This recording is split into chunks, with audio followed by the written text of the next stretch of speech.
Good morning, everyone. This is Abhiram, and here's my presentation on Kuramoto oscillators.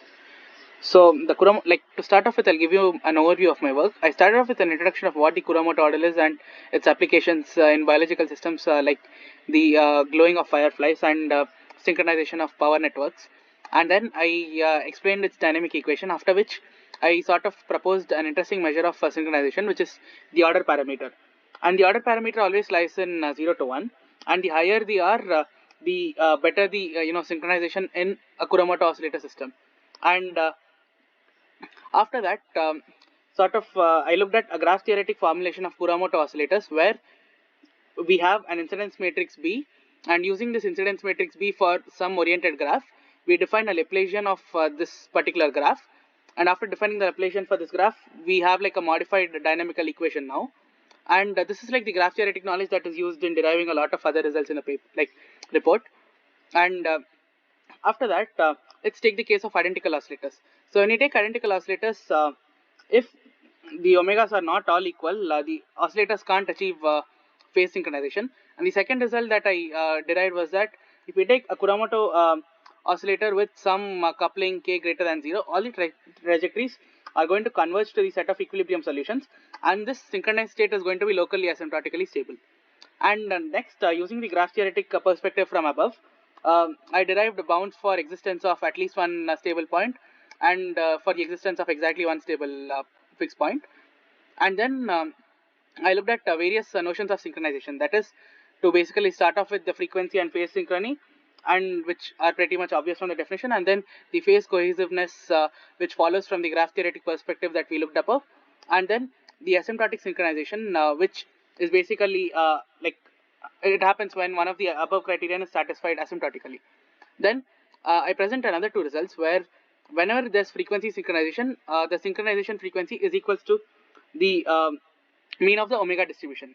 For example, let's take like a large number of n, the synchronization frequency is equals to the mean of the distribution. And then the second result is that phase cohesive solutions also achieve exponential frequency synchronization, and this is also proved in the report. Next, I found a condition that is a necessary one but not sufficient for the onset of synchronization. Using the C function defined here, the critical coupling constant for necessary as a necessary condition comes out to be omega max minus omega min into the number of oscillators by the maximum value of the C.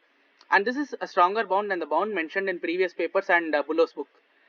And after that, using the above result, I derived a sufficient condition for synchronization, where the sufficient condition is k being greater than n into omega max minus omega min by 2 cos 2 epsilon, where pi by 2 minus 2 epsilon is the maximum phase difference for a pair of oscillators in the particular given system.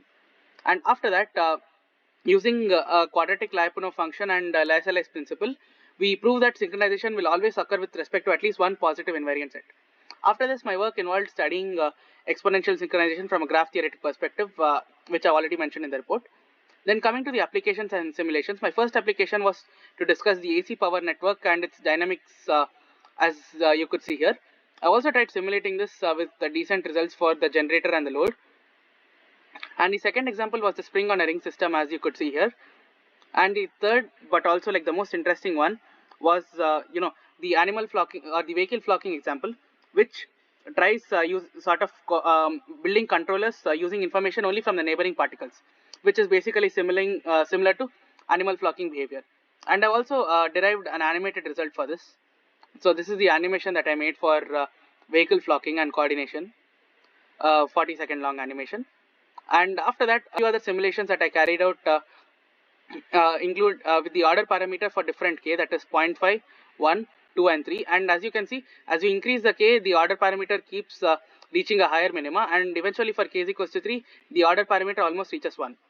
And for k is equals to 3 and n is equals to 100, we also show how the trajectories eventually converge with time, and also like how they all form like one large pool of oscillators instead of being discrete oscillators. And another tool that I tried simulating in MATLAB was this. So this was the interactive slider tool that I made in MATLAB. The last simulation I did was in MANM, where I did it for 3 specific cases with a line cycle graph and a null matrix. And one of the simulations is as follows. So here's a beautiful simulation that I did in MANM, and this is one of the 3 sort of simulations that I did along with theta versus time plots. Thank you.